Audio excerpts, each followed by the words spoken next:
Here I have all 8 versions of Dr. Loomis. Dr. Loomis of course plays an integral role in the Halloween franchise. His story with Michael Myers is somewhat like a Joker and Batman kind of scenario. Seeing the 6-year-old kid commit this heinous crime to his family and then watching him slowly descend into madness until he's a full-grown adult. It's no secret Dr. Loomis has made Michael Myers his life's work, even become overly obsessed. Now the one interesting thing about Dr. Loomis in the Halloween franchise is his evolution. Even when his character was gone out of the franchise, you can still feel Loomis in the Halloween atmosphere, as there are plenty of nods and tributes to the character. Death is the only solution for Michael. Whether or not Dr. Loomis is in the film, Michael carries him with him wherever he goes. Let's go over our categories. Number 1 is Legend. This is self-explanatory. Dr. Loomis the legend himself. Again, I think I can compare this to a Batman and Joker kind of scenario. Whenever you have a Michael Myers story, there's a Dr. Loomis story to follow it. Now throughout any horror franchise, the villain normally has an arch nemesis. Jason Voorhees has Tommy Jarvis. But here's the difference. Dr. Loomis has been a part of Michael's life in almost its entirety. And it doesn't stop after a couple of films. It's almost like fate would have it that Dr. Loomis' sole purpose in his life was to track down and stop Michael Myers. Category number 2, Memorable Madman. Loomis of course really evolves in this franchise. He was always obsessed with Michael Myers, but then throughout you can really start to see his dedication and his obsession grow inside of him, to the point where he would stop at nothing to stop Michael. He would travel any lengths, because he knows wherever Michael goes, tragedy will follow. Category number 3, Belongs with Mikey. Cuckoo. At one point in the franchise, which we'll get into, Dr. Loomis loses his mind. He goes beyond any lengths you thought he would probably in the previous films, to the point where Dr. Loomis' mind almost reaches insanity. And I can even say there was a slight detour in his character, but let's save that for the ranking. Category number 4, ISTHBIYBA. Now you may not know what that stands for. If you don't, I'll clue you in. I'll slap the hernia back in your bitch ass. So if you guys are ready, I'm gonna rank all 8 of these Loomises. However, there can only be one definitive winner. Let's go. I guess we're just go in order. However, there's one I'm gonna change and you'll see why in just a minute. So let's start with the OG, the 1978 version of Dr. Loomis. It's no secret this is going straight into legend. The beauty about the original Halloween 1978 film is the character-driven Dr. Loomis. Loomis in the first film was almost used as a exposition character, because other than the actions you see on screen about Michael Myers, what do you know about him? The character of Michael Myers is so mystique and so mysterious on why he's doing it, who he is. Because before becoming iconic, if you think about it, Michael Myers could have been anybody.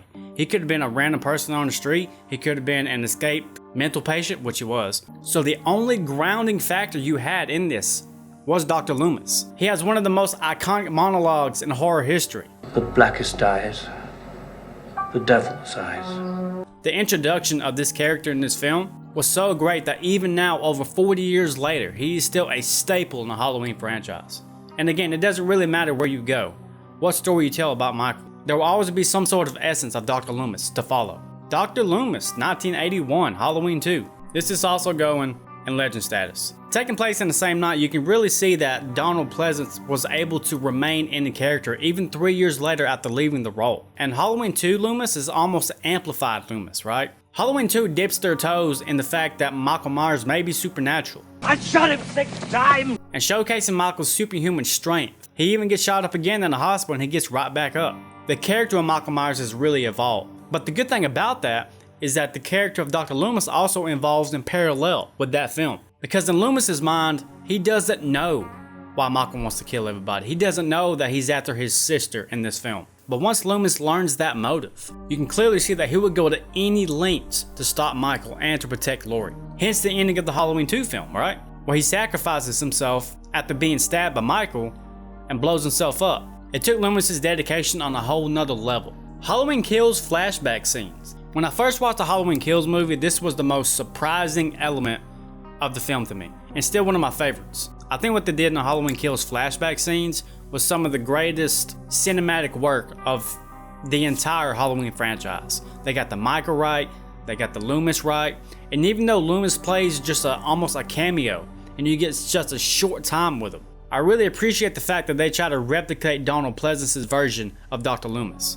And for the most part, I feel like they did a good job. The mannerisms was there, the physicality mannerism was there, the voice was there. Even though the voice wasn't exact, I mean, what you gonna do? Use AI? Fuck that. If he would have succeeded in this, I feel like Dr. Loomis would have been proud to go to jail for the rest of his life to save numerous victims that Michael would murder on his rampage later on. A very memorable performance. It's not perfect, but I feel like with such love and focus and respect they did to this character, it's pretty memorable. So he's going in Memorable Madman. Halloween 6 Dr. Loomis. I should probably do this one last, but I'll go ahead and do it since we're here. This is actually one of my favorite versions of Dr. Loomis. And it's so strange because, you know, in this film, in the theatrical release, this is the only Halloween movie that Michael and Dr. Loomis doesn't share a scene together. Isn't that crazy? But there's something about this Loomis, you know, coming from H5, where he was really off his fucking rocker back then. But he's retired now, he's so cool, calm, and collective. And there's a part of Loomis that would never let Michael Myers go if he knows Michael's out there and he will come back one day. There's just something really lovable and sad at the same time about the evolution and the time period where Dr. Loomis was in his life right now. He was retired, he was writing his memoirs, and then the worst thing that can possibly happen happens. Jamie calls him. The little girl he spends 2 films trying to protect, then finds out she's dead. And then he has to go on one last hurrah against Michael Myers. And we never get to see it, even though the ending leads you to believe that there is some sort of battle between Loomis and Michael, which I imagine, coming from H6, Loomis definitely would have lost that battle.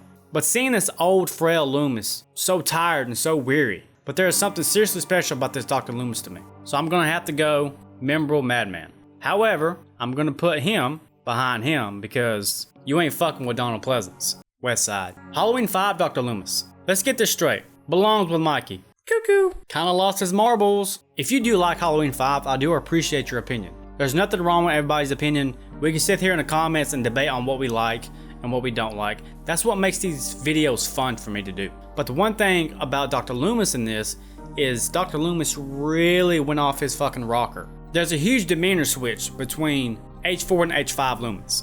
And we all know in the end of H4 what Jamie does. Because in that moment of time, he was ready to pull out the Glock and just fucking start blasting on Jamie. In this film, Michael Myers is still out there, of course. Dr. Loomis knows this, Jamie knows this. But there's something crude and something so separated about the mentality of this Loomis. He spends majority of this film just manhandling Jamie and just screaming at her. And he even uses her for bait. I don't see the previous Loomises doing this. I don't think that up to this point, the previous versions of Loomis would have put Jamie around anywhere in the vicinity of Michael Myers to put her in that danger.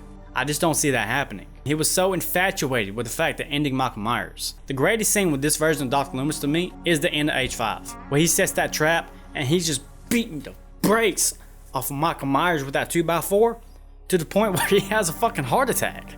I mean, could you imagine that? But he doesn't give up. He just keeps on his fucking boom.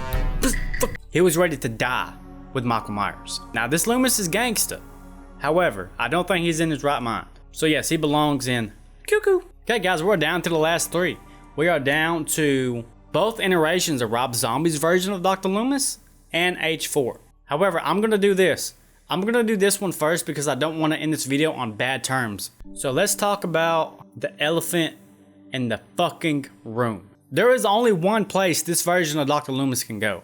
Well, there's 2. There's this category or hell. Into I'll slap the hernia back in your bitch ass. Is the equivalent of... Not only that, this version of Dr. Loomis not only spit in the face of the fans of the Halloween franchise, but it spit in the face of Donald Pleasance's character. And that is one sin that I will never forgive Rob Zombie for. You took everything great about this character and made him just a freaking self-loathing, money, greedy, driven, fame-wanting piece of shit. Everything Dr. Loomis stood for. Dr. Loomis's whole goal in the original was to stop this madman from killing people. He didn't care about anything else. He was willing to sacrifice himself multiple times to make sure that didn't happen. This version of Dr. Loomis wants the money. He's like, oh, I'm gonna write a book about all the victims. He's like, don't use that version of Loomis. This is the new Loomis, the greedy Loomis. What's wrong with you, bro? What the heck? You tripping, bro? You tripping? I will take this Loomis, put him in the octagon, put on my gloves, and then pay 20 other fighters to kick his ass. So there isn't much else I can say about this Loomis, except for that right there. Okay, Rob Zombie's Halloween 1. Cooling down now, ooh saw. This version of Loomis I've always enjoyed. I don't think he's nowhere near on the same tier as Donald Pleasence's Loomis, but however, when you remake a horror franchise, you don't want to copy and paste something. I get that. You want the essence to be the same, but if you want to do your own take on it, sure. There's nothing wrong with going outside of the box, as long as you don't slap fans in the face like you did in H2. This Loomis went through the same hurdles that 78 Loomis did. He took in this child that committed this heinous crime against his family. However, the difference between this one is we really get to see Michael's descent into madness. And even though this Michael's backstory is a lot less mysterious and is a lot more redneck and I will crawl over there and I will skull fuck the shit out of you. this Loomis still understood the assignment. You know what I mean? He knew that if this Michael Myers ever escaped, that there's going to be a massacre on the town's hands. And that's kind of the contrast between these two characters, Malcolm McDowell's and Donald Pleasance's version, right? Because Donald Pleasance's version was willingly open to kill Michael Myers, because he knew that this force inside him was just completely evil. There was no good. He wanted Michael Myers either locked up or in hell forever. Malcolm McDowell's version, to me, actually cared about this Michael Myers, and you can see that in his performance, especially when he hesitates to shoot Michael Myers in the backyard when he's going out to Lori. You can tell Loomis cares about Michael in this film. He believed there was some kind of humanity left inside of him. As Loomis is walking out after he tells Michael he's retiring and that he won't be back, he turns around and looks at the building one last time. He cared about him. He wanted him to change. At the end of the day, he knew he wouldn't. This one's going memorable Madman. Halloween 4 Dr. Loomis. Wow, now this one's interesting. Taking place 10 years later, we see that Dr. Loomis and Michael Myers both survived. And this is the older, more scarred Loomis, a little more impatient. But this Loomis so closely resembles the 78 version that there isn't really much difference. This Loomis knew what was going to happen. He was waiting on it. And what's surprising that when he first sees Michael Myers, he attempts to shoot him immediately. So this Loomis doesn't mess around. If he can kill Michael, he will. And I also have a really big theory that Michael Myers never wanted to kill Loomis, which that video is right here. It's the only theory I've ever had about Michael Myers. If you guys want to check that out, little self-plug right there, you'll enjoy that. This is a great portrayal of Dr. Loomis and a great portrayal by Donald Pleasance. And the end scene right here of Halloween 4 is something serious. Loomis seeing the evil transferred into Jamie after she stabbed her stepmother, he was willing to just go in glocks blasting, drive by. This is one of the greatest scenes and ending of any Halloween movie, in my opinion. And Donald Pleasance in that moment just encapsulates everything that Dr. Loomis stands for. And he is just completely overwhelmed that he has to do this again, that this evil cycle is restarting in this young girl. And he tries to stop it. But Dr. Loomis is one of the only ones in this franchise early on that really understands on how evil changes shape. So yeah, I'm gonna have to put this in legend. These three right here are just so legendary together. Great performances. I don't think they will ever be topped by anybody. But given that any kind of reboot or retelling or spin-offs, if there is another Loomis, which there will be one day, it's gonna be their own respective take on it. And I can't wait. So again, this Loomis right here, we slapped a hernia back in his bitch ass. And the number one Loomis is of course the original. I mean, it's really no competition, guys. Come on. Thanks for watching. Till next time, adios.